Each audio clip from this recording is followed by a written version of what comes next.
আসসালামু আলাইকুম ওয়া রাহমাতুল্লাহি ওয়া বারাকাতুহু।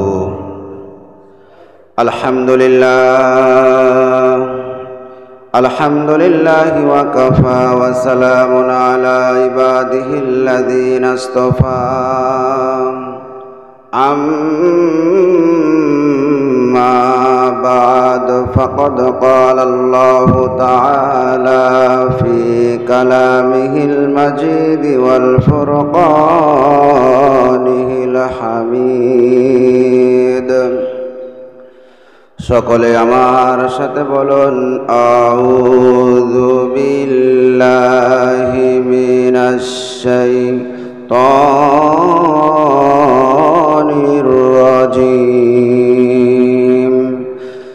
বিসমিল্লাহির রাহমানির রাহিম। ইন্নাল্লাহা ওয়া মালাইকাতাহু ইউসাল্লুনা আলান নাবী ইয়া আইয়ুহাল্লাযীনা আমানু সাল্লু আলাইহি ওয়া সাল্লিমু তাসলিমা। দুরূদ। আল্লাহুম্মা সাল্লি আলা সাইয়্যিদিনা মাওলানা মুহাম্মাদ ওয়া আলা আলি সাইয়্যিদিনা শাফিয়ানা। আলহামদুলিল্লাহ, সর্বাগ্রে সর্বপ্রথম সেই মহান আল্লাহ পাকের দরবারে লাখ কোটি শুকরিয়া জ্ঞাপন করে নেই, যে মহান আল্লাহ পাক আমাদেরকে ভালোবেসে পছন্দ করে মনোনীত করে সপ্তাহের শ্রেষ্ঠ দিন জুমার দিন আল্লাহ পাক আল্লাহর ঘরের মধ্যে এসে বসে কোরআন এবং হাদিস থেকে অল্প সময় কিছু কথা বলা এবং শোনার তৌফিক দান করলেন। সেই মনিবের দরবারে একবার কালিমাতু শুকরিয়া আদায় করি। সকলে জবান সেরে পড়ে নেই আলহামদুলিল্লাহ। লাখ করে দরুদ সালাম বর্ষিত হোক আকা ইমানদার তাজদারে মদিনা আহমদ মুহাম্মদ মুস্তাফা, সমস্ত নবীদের সর্দার, মানবতার মুক্তির দূত বিশ্ব নবী জনাব মুহাম্মদুর রাসূলুল্লাহ। সকলে মুহাব্বতে পড়ে নেই সাল্লাল্লাহু আলাইহি ওয়াসাল্লাম। প্রিয় সুধী সমাজ, আপনারা সকলে কেমন আছেন? আজকের দিন জুমার দিন, শুক্রবার দিন, ঠিক কিনা বাবা? কিছু কিছু দিন আছে যে দিনগুলো আল্লাহ পাকের কাছে অধিক মর্যাদাপূর্ণ, যেমন আরাফাতের দিন, জুমার দিন, এবং কিছু রাতও আছে, শবে কদরের রাত, শবে বারাতের রাত, এগুলো, তারপরে আপনি ঈদের রাত। কিছু কিছু রাত এবং দিন আল্লাহ পাকের কাছে অনেক মর্যাদাপূর্ণ। তার মধ্যে একটি হচ্ছে জুমার দিন। জুমার দিনকে সপ্তাহের শ্রেষ্ঠ দিন বলা হয়েছে। এই দিনটি, এই পবিত্র দিনে জুমার দিন সকালবেলা যতগুলো জামে মসজিদ আছে, প্রত্যেকটি মসজিদে, যেগুলো মসজিদে জুমার নামাজ আদায় হয়, সেগুলো মসজিদের প্রত্যেকটি গেটে গেটে একটা করে ফেরেশতা দাঁড়িয়ে থাকে। সুবহানাল্লাহ। প্রত্যেক ফেরেশতা দাঁড়িয়ে থেকে যতগুলো মানুষ ভিতরে প্রবেশ করে, ফেরেশতারা জান্নাতের রেজিস্ট্রি খাতায় ওই সমস্ত মানুষের নামগুলো লিপিবদ্ধ করে। হাদিস শরীফের মধ্যে এসেছে, আল্লাহর হাবিব বিশ্ব নবী জনাব মুহাম্মদুর রাসূলুল্লাহ সাল্লাল্লাহু আলাইহি সাল্লাম বলেছেন, জুমার দিন সকালবেলা যতগুলো জুমার নামাজের মসজিদ আছে, প্রত্যেকটি মসজিদের প্রত্যেকটি গেটে গেটে, ডানে বামে সামনে পিছনে উত্তর দক্ষিণ পূর্ব পশ্চিমে যতগুলো গেট আছে, প্রত্যেকটি গেটে গেটে আল্লাহর ফেরেশতারা জান্নাতি খাতা নিয়ে দাঁড়িয়ে থাকে। যত মানুষ তার মধ্যে মসজিদের মধ্যে প্রবেশ করে, ওই জান্নাতি খাতায় ওই সমস্ত মানুষের নামগুলো লেখা হয়। বলো না সুবহানাল্লাহ। আর ফেরেশতা দাঁড়িয়ে দাঁড়িয়ে মানুষগুলোর নাম লেখে। যেই সময় মসজিদের মধ্যে মেহরাবের উপরে খতিব সাহেব উঠে খুতবা দেওয়া শুরু করে, সেই সময় লেখা বন্ধ করে দিয়ে ওই ফেরেশতারাও খুতবা শোনার জন্য মুসল্লিদের সাথে বসে যায়। সুবহানাল্লাহ।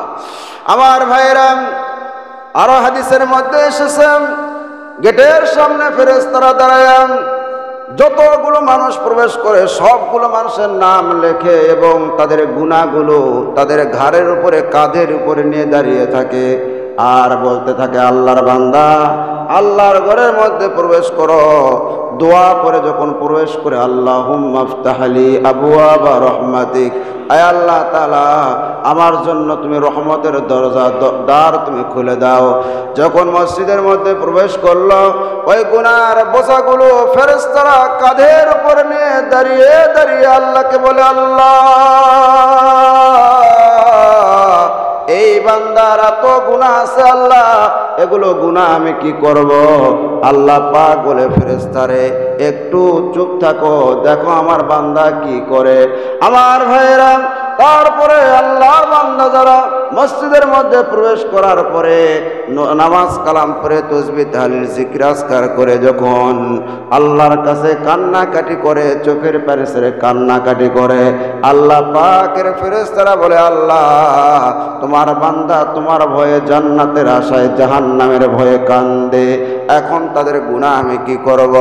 আল্লাহ পাক বলে, ফেরেশতারে ওই গুনাহ তাদের ঘাড়ের উপর কাঁধের উপর আর দেশ না, ওই গুনাহগুলো আটলান্টিক মহাসাগরের মধ্যে ফেলে দে। আমার বান্দা গুনাহ অবস্থায় এসেছিল মসজিদে, পবিত্র অবস্থায় আমি আল্লাহ তাদেরকে বাড়িতে পাঠায় দিলাম। আমার ভাইরা, শুক্রবার দিন এমন একটা মর্যাদাপূর্ণ দিন, যখন মসজিদের মধ্যে আপনি প্রবেশ করতেছেন, আজান হওয়ার পরে যে ব্যক্তি সর্বপ্রথম আল্লাহর ঘর মসজিদের মধ্যে প্রবেশ করে, আল্লাহ নবী বলেছেন, আল্লাহর রাস্তায় একটা উট কুরবানি করলে যেই সওয়াব আমার আল্লাহ ওই বান্দার আমল নামায় সেই সওয়াব লিখে দেন। একটা উট কুরবানি করলে যেই সওয়াব, সেই সওয়াব আল্লাহ রাব্বুল আলামিন আগে শুক্রবার দিন আগে ভাগে মসজিদে যে আসবে তার আমল নামায় আল্লাহ পাক লিখে দিবেন। সুবহানাল্লাহ, জোরে বলেন, আরো জোরে বলেন সুবহানাল্লাহ। আমার ভাইয়েরা, আমরা এই যে গত সপ্তাহে শনিবার দিন আমরা কুরবানি করলাম, কাদের কুরবানি কবুল হয়েছে কার হয় নাই এর কিন্তু কোনো গ্যারান্টি নাই, জোরে বলেন ঠিক কিনা?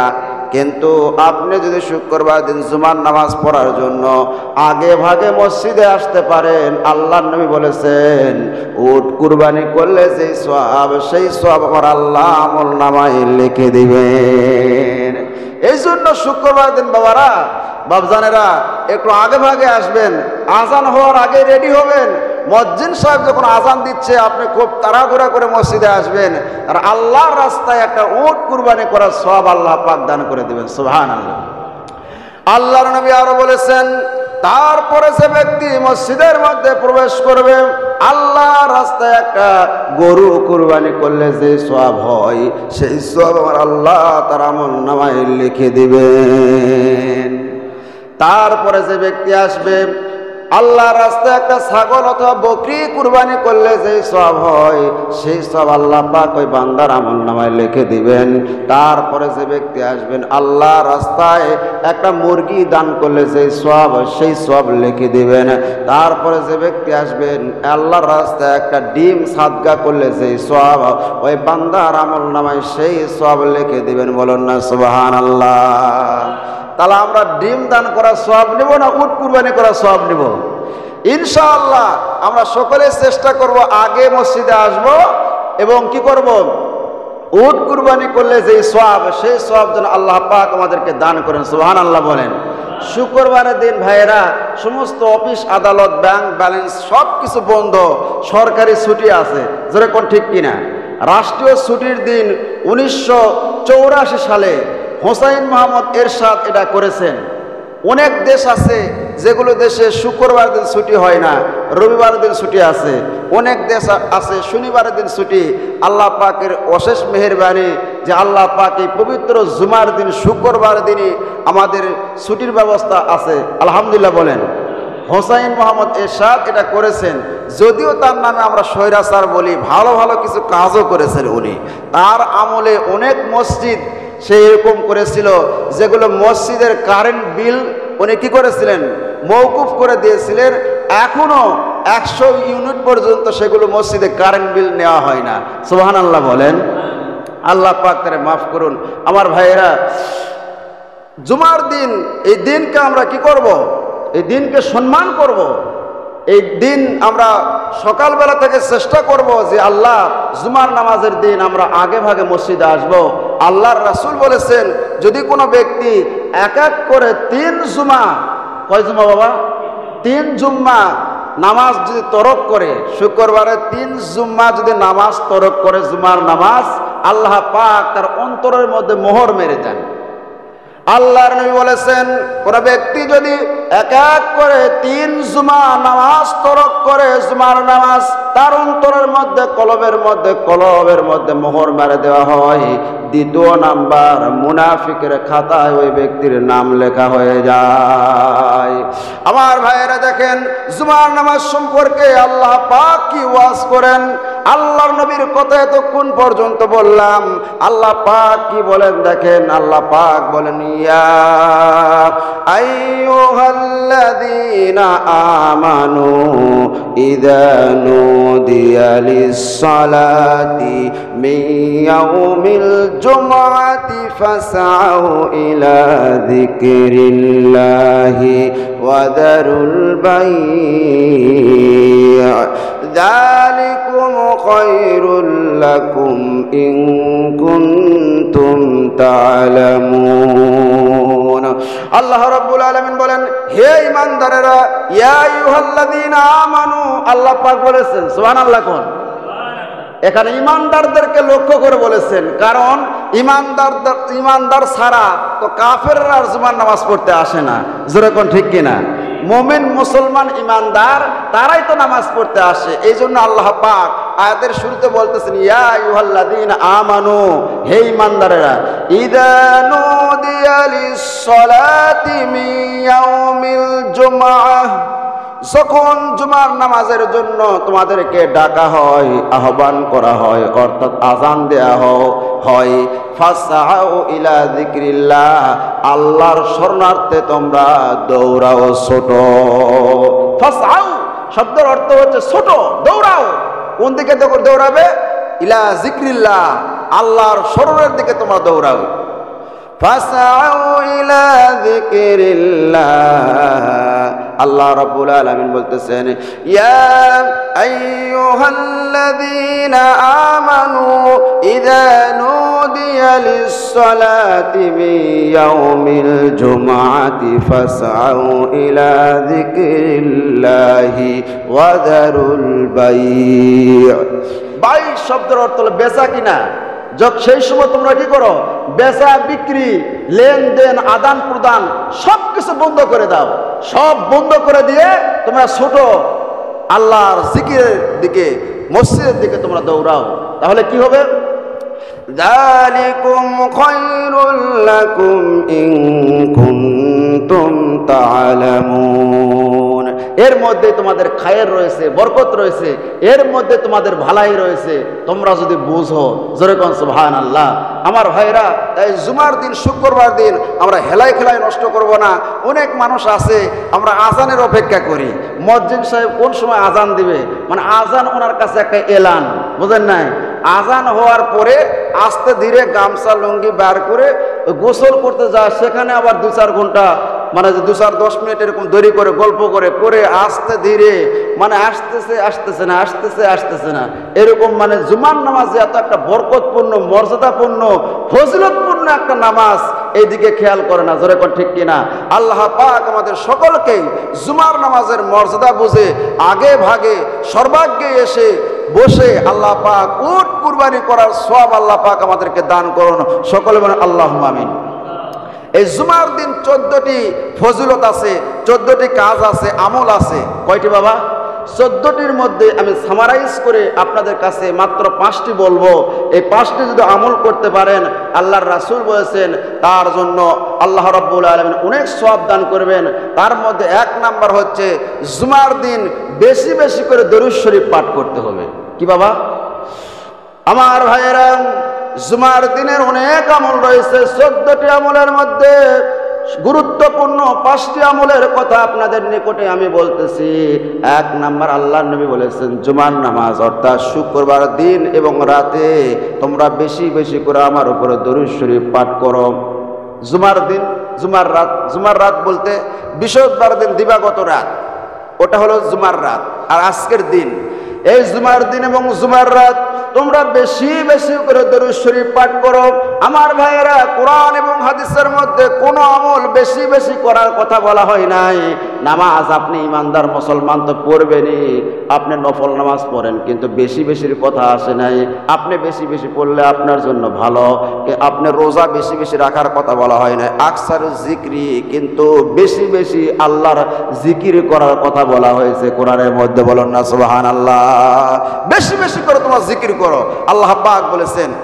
আমার ভাইয়েরা, আল্লাহ নবী বললেন জুমার দিন এবং জুমার রাত তোমরা বেশি বেশি করে আমার উপর দরুদ শরীফ পড়ো, কারণ একজন ফেরেশতা আছে জুমার দিন এবং জুমার রাতে আমার কাছে ওই ফেরেশতা ওই দরুদ শরীফগুলো নিয়ে আসে এবং বলে অমুক গ্রামের অমুকের ছেলে অমুক নাম ধাম সহকারে আমার কাছে সেগুলো দরুদ শরীফ প্রেরণ করা হয়, পেশ করা হয়। ওই উম্মতের জন্য আমি আল্লাহ পাকের কাছে মাগফিরাতের দোয়া করে। জোরে বলুন সুবহানাল্লাহ।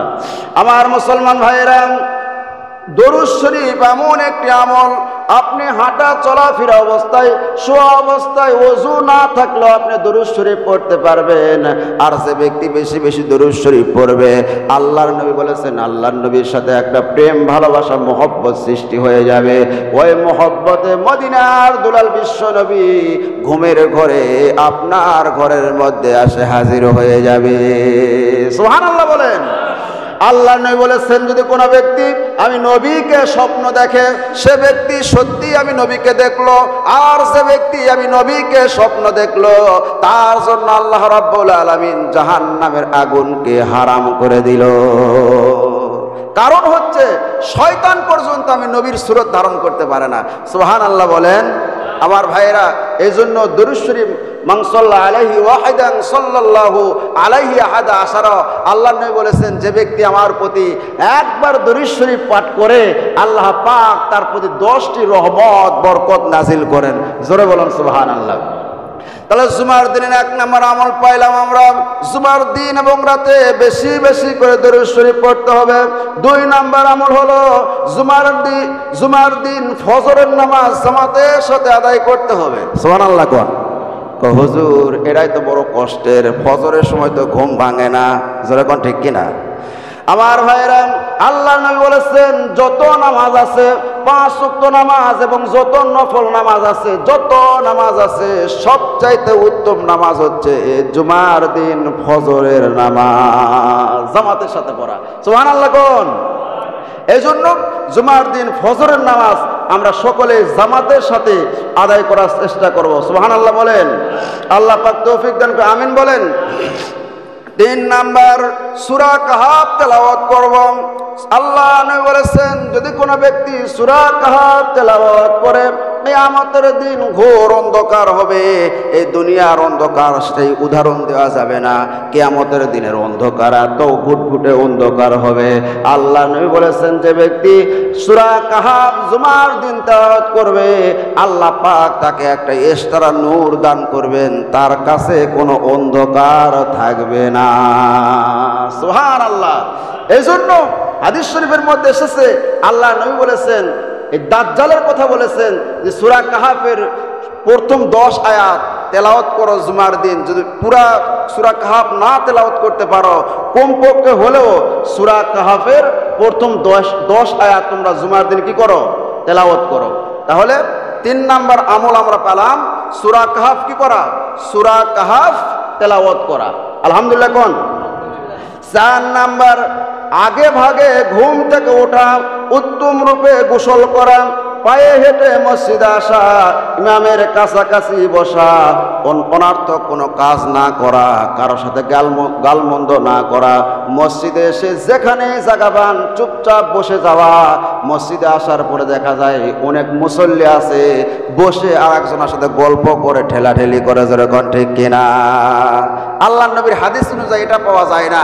আল্লাহ নবী বলেছেন ঘুম থেকে খুব তাড়াতাড়ি ওঠো, মানে ফজরের সময় কথা বলা হয়েছে। খুব তাড়াতাড়ি উঠে গোসলের প্রয়োজন থাকলে গোসল করো, গোসল করে তারপরে কি করো, ফজর নামাজ তো পড়বে, মসজিদে জুমার নামাজ পড়ার জন্য আগে ভাগে আসো এবং আসার পরে ইমামের কাছাকাছি বসবে।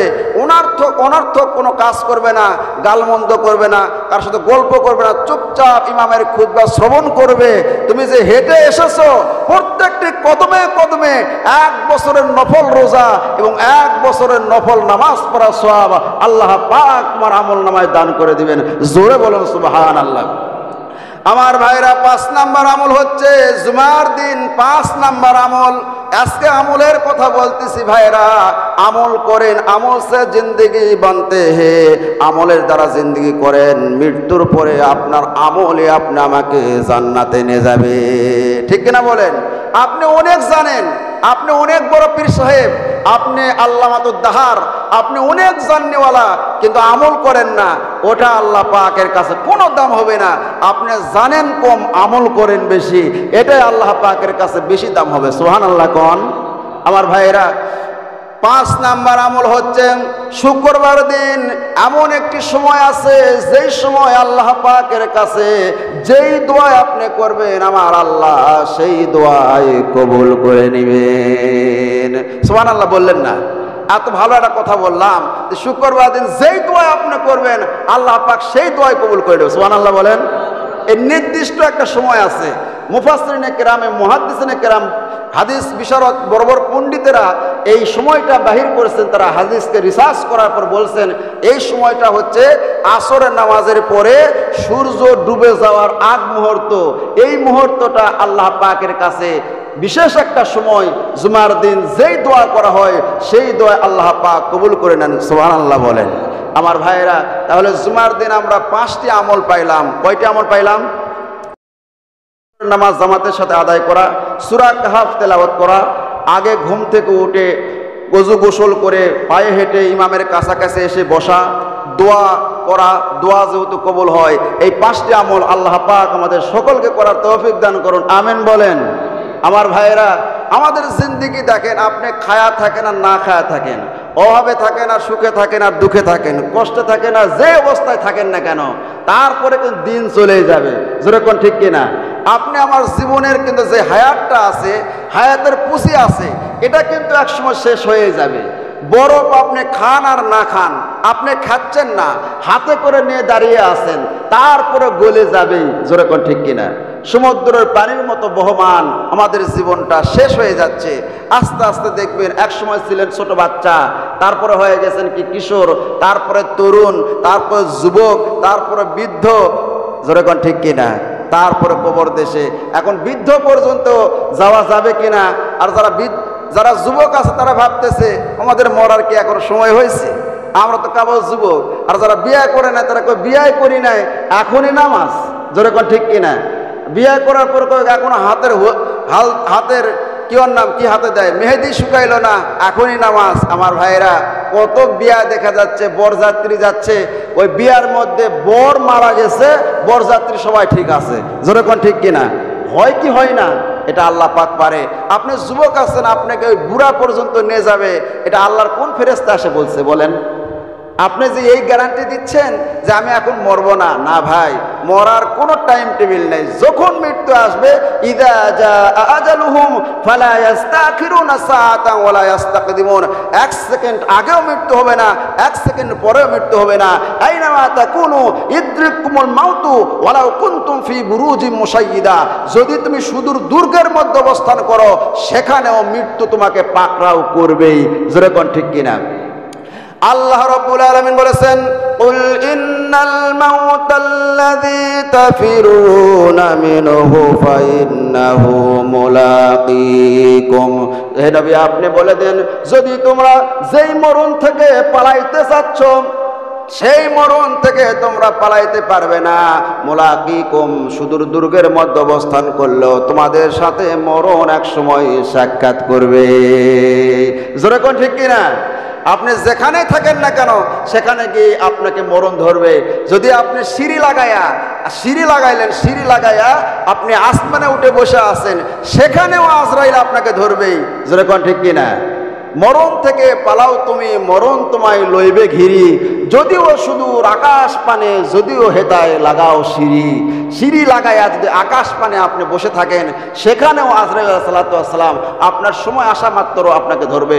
ওমা কানা লিনাফসিন আন তামুতা ইল্লা বিইذনিল্লাহি কিতাবাম মুআজ্জালা।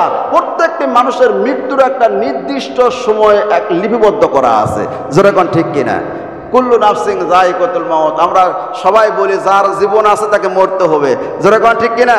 কোরআন শরীফের মধ্যে আল্লাহ পাক বলেছেন কুল্লু নাফসিন যায়িকাতুল মাউত, যার জীবন আছে তাকে মৃত্যুর স্বাদ গ্রহণ করতেই হবে। সুম্মা ইলাইনা তুরজাউন, অতঃপর তোমরা আমার কাছে ধরা দিবে। আল্লাহু আকবার বলেন। এই জন্য ভাইরা, জীবন যেহেতু চলেই যাচ্ছে, আমি আপনি কি আমল করতেছি, এর মধ্যে আপনাকে দুনিয়াও করতে হবে, আখিরাতের জন্য কাজ করতে হবে। আমি বলিচ্ছি না এরকম কথা যে ভাইয়েরা আপনারা খালি মসজিদে আসে 5 ওয়াক্ত নামাজ পড়েন, মসজিদে জিকির আজকার করেন, দুনিয়াবি কোনো কিছু বিবি বাল বাচ্চা সংসার কোনো কিছু করার দরকার নাই, এই কথা আমি আপনাদেরকে বলতেছি না। আপনি দুনিয়াবি কাজ সব করবেন, এর পাশাপাশি আল্লাহ পাক যেগুলো হুকুম দিয়েছে, আল্লাহর হুকুম অনুযায়ী আপনি ব্যবসা করছেন, আল্লাহর হুকুম অনুযায়ী করেন। আপনি চাকরি করেছেন, আল্লাহর হুকুম অনুযায়ী করেন। আপনি ক্ষেত খামারে কাজ করেছেন, আল্লাহর হুকুম অনুযায়ী করেন। আপনার ওই কাজ, ব্যবসা বাণিজ্য, চাকরি সব কিছু আল্লাহ রাব্বুল আলামিন ইবাদত লিখে দিবেন। বলুন না সুবহানাল্লাহ। আমার মুসলমান ভাইয়েরা, এই জন্য আসেন, যেখানে থাকেন, যে অবস্থায় থাকেন।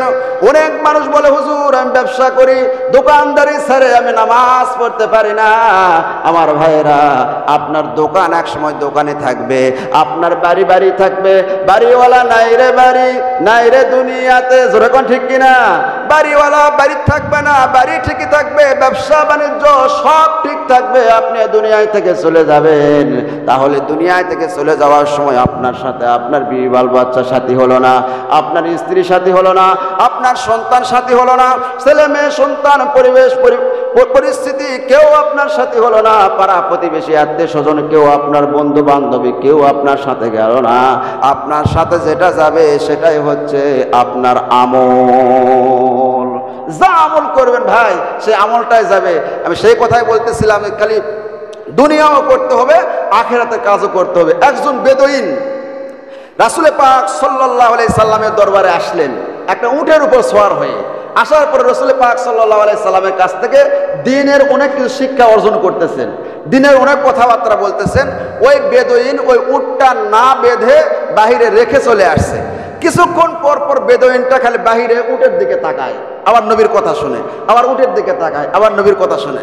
আল্লাহ নবী তখন বললেন যে ভাই আপনি যান, যা উটটা আগে ভালো করে বাঁধেন, বাঁধে তারপরে আমার এখানে আসে বয়ান শুনেন। সুবহানাল্লাহ কোন?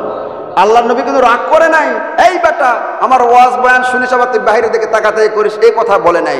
কারণ ওকে এই কথার দ্বারা বুঝাইছে দুনিয়া করতে হবে, দুনিয়ার আখেরাতের কাজ করার সময় আখেরাত দুনিয়া দুটো অ্যাডজাস্ট করা যাবে না। তুমি এখানে আসছো, আমার বয়ানটা ভালো করে শোনো, ওই জিনিসটা ভালো করে বেঁধে আসলে তোমার মন মানসিকতা ওই দিকে যাবে না। যেরকম ঠিক কিনা? এই ওয়াজ বয়ানে এরকম, আপনার মন মানসিকতা যদি হুজুরের দিকে না থাকে, প্রতি সময় কত বয়ান শুনেছেন কিন্তু কোনো তাসির হচ্ছে না। কারণটা কি? আপনি আসছেন হুজুর বয়ান করে করিচ্ছে, আপনার মনে ফানের নিচে বসতে চুপচাপ বসে আপনি অনেক ধান্দা বান্দা করিচ্ছেন। যেরকম ঠিক কিনা? এই ওয়াজ দিয়ে আপনার জিন্দিগিতে কাজ হবে না। টিবল এবং পাতিল মুখামুখি হওয়া লাগবে, টিবলের মুখ আর পাতিলের মুখ এক হওয়া লাগবে। পাতিলটা উপর হয়ে আছে, আপনি এখন কালে ঝাঁকি মারিচ্ছেন, টিবল টিপিচ্ছেন, যতই চাপাচাপি করো ওই পাতিল জিন্দিগিতে ভরবে না। যেরকম ঠিক কিনা? ওই বক্তার কথা এবং আপনার অন্তর এক হওয়া লাগবে। হইতে পারে এক জুমার একটা বয়ানে আল্লাহ পাক আপনাকে হেদায়েতের রাস্তা দেখাইতে পারে। সুবহানাল্লাহ বলেন। এই জন্য আমল করতে হবে ভাইরা। আল্লাহর নবী হযরতে আলীকে ডাক দিয়ে বলছেন, আলী রে শোনো, যখন তুমি ঘুমাসতে যাও, ঘুমাসার সময় অবশ্যই এই 5টি আমল করে ঘুম আসবে। কয়টি আমল বাবা? জুমার দিনের 5টি আমল বললাম, আর ঘুম যখন আসবেন সেই সময়কার 5টি আমলের কথা আমি বলবো। আল্লাহর হাবিব বিশ্ব নবী জনাব মুহাম্মদুর রাসূলুল্লাহ সাল্লাল্লাহু আলাইহি সাল্লাম হযরতে আলীকে ডাক দিয়ে বলেন, আলী রে, যখন তুমি ঘুম আসবে, আসার সময়, ঘুমে যাওয়ার সময় তুমি 5টি আমল করে ঘুম আসবে। বলে, ইয়া রাসূলুল্লাহ, ইয়া হাবিবাল্লাহ, সেই 5টি আমল কি? বলে, 1 নাম্বার আমল হচ্ছে ঘুমে যখন যাবে সেই সময় 4000 দিনার আল্লাহর রাস্তায় সদকা করে ঘুম আসবা। 2 নাম্বার আমল হলো 2 নাম্বার আমল কোরআন শরীফ খতম করে ঘুম আসবা। 3 নাম্বার আমল 2 জন অখুশি মানুষকে খুশি করে ঘুম আসবা। 4 নাম্বার আমল হলো জান্নাতের মূল্য পরিশোধ করে ঘুম আসবা। 5 নাম্বার আমল হলো প্রত্যেকটা রাত্রে ঘুমানোর সময় হজ করে ঘুম আসবা। এই 5টি আমল কঠিন না সহজ? জোরে বলেন। সম্ভব? সম্ভব না। আল্লাহর রাসূল তার সলিউশন দিয়েছেন।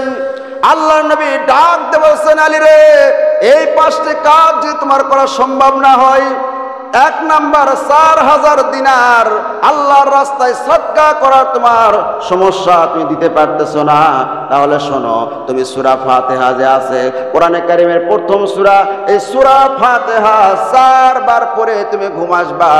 আল্লাহ পাক 4000 দিনার আল্লাহর রাস্তায় সদকা করার সওয়াব আল্লাহ পাক দান করে দিবেন। 2 নাম্বার 1 খতম কোরআন শরীফ পড়ে ঘুম আসবা। সম্ভব? হুজুর, সূরা ফাতিহা ঠিক মতো হয় না। জোরে কোন ঠিক কিনা?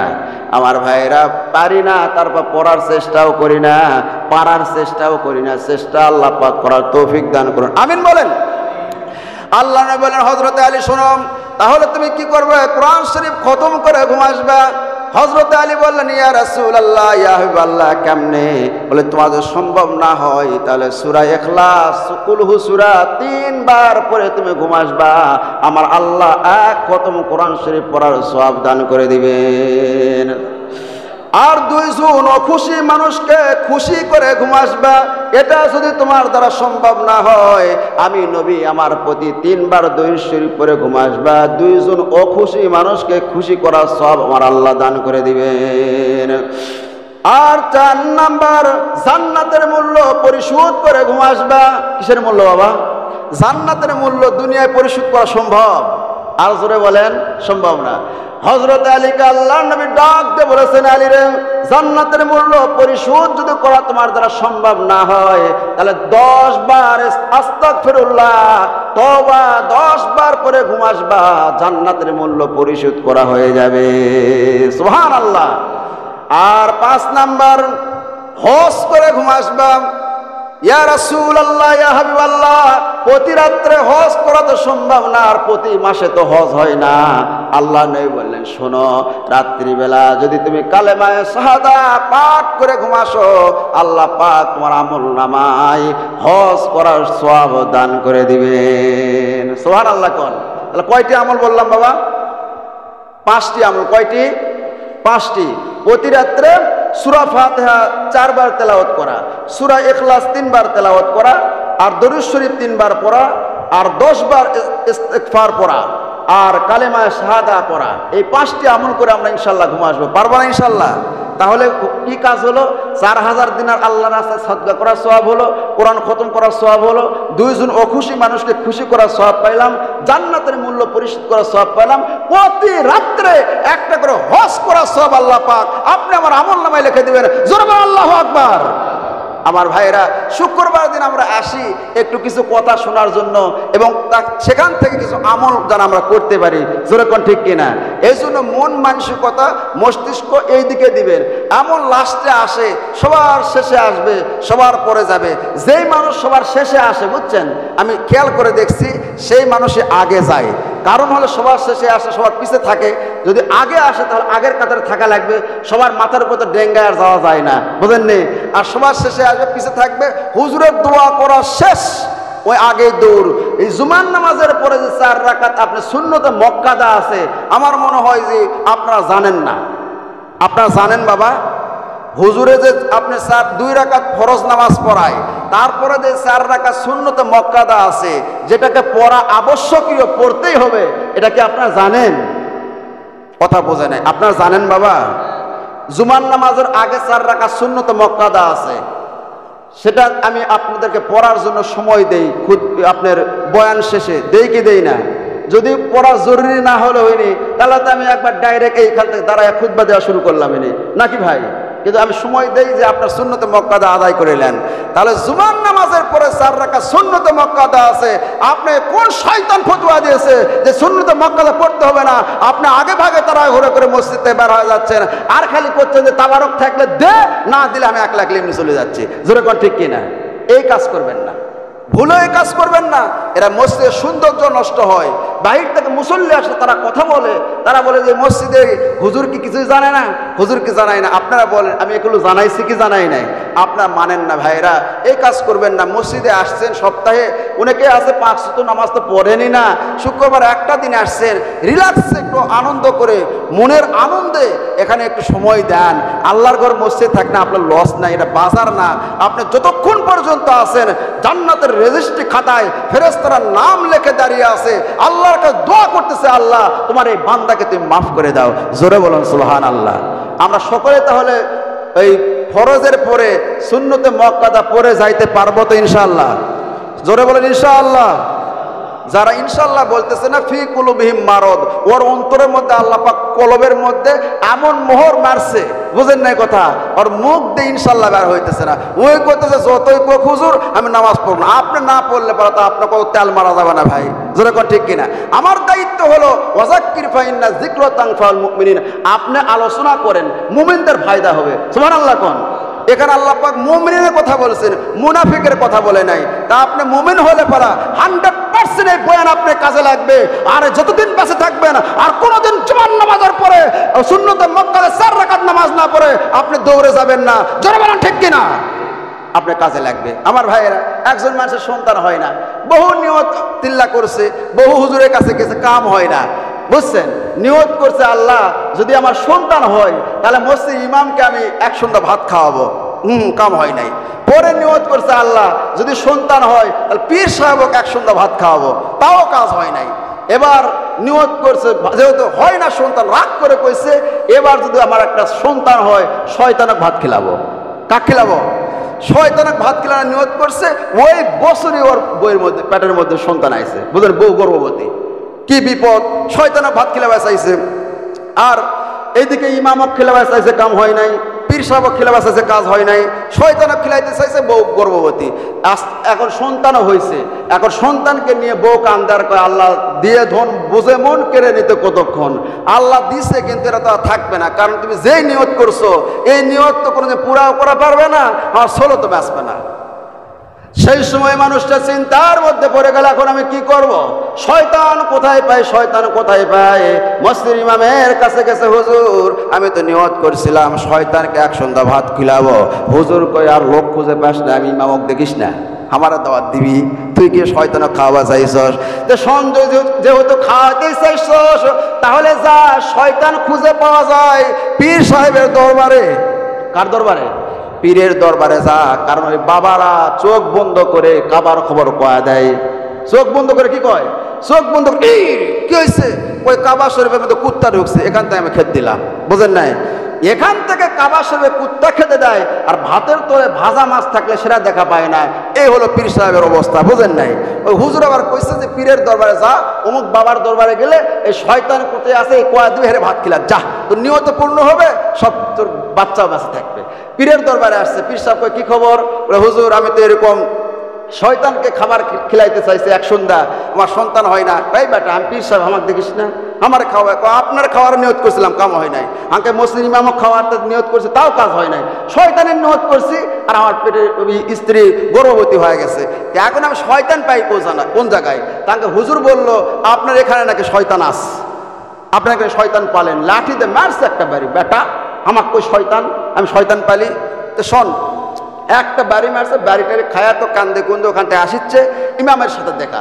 ইমাম সাহেব কি হলো? পীর সাহেব কি শয়তান দেখে দিল? আরে শয়তান তো দূরের কথা, যে বাড়ি মারছে আর জিন্দিগিতে পীরের দরবার যাবো না। আপনি তো মানে যে মার খিলানা কাজ করছেন। শোনো, তাহলে শয়তান যেহেতু দেখতে চাচ্ছ, শয়তানকে খাওয়ানোর নিয়ত করছো, শয়তান আমি দেখে দিব। বলে কিভাবে হুজুর? আপনি দেখে দেন, আমি সেই শয়তানকে 1 সন্ধ্যা খাওয়াবো। হুজুর আমার খুব মান্যতের সন্তান, এই ছেলে যদি মারা যায় আমার বউ স্ট্রোক করে মারা যাবে। তখন বলতে শোনো, শুক্রবার দিন দেখবে এক এক করে 3 জুমা যেই মানুষটা সবার পিছে মসজিদে আসবে আর সবার আগে মসজিদে বাহির হয়ে যাবে, 1 জুমা 2 জুমা নয়, এক এক করে 3 জুমা হওয়া লাগবে। ওই এক এক করে 3 জুমা যদি সবার পিছে মসজিদে আসে, সবার আগে বের হয়ে যায়, এরকম অনেক মুসল্লি আছে সবার পিছে আসে সবার আগে বের হয়ে যায়, মানে বিশ্বযুদ্ধ লাগে গেছে। এইদিকে মানুষ সুন্নত করবে কি, বাইরে যা হট্টগোল তাবারক নিয়ে মারামারি হয়েছে শুরু করে দেয়, জোরে কোন ঠিক কিনা, বিশ্বযুদ্ধ মানে শুরু হয়ে গেছে।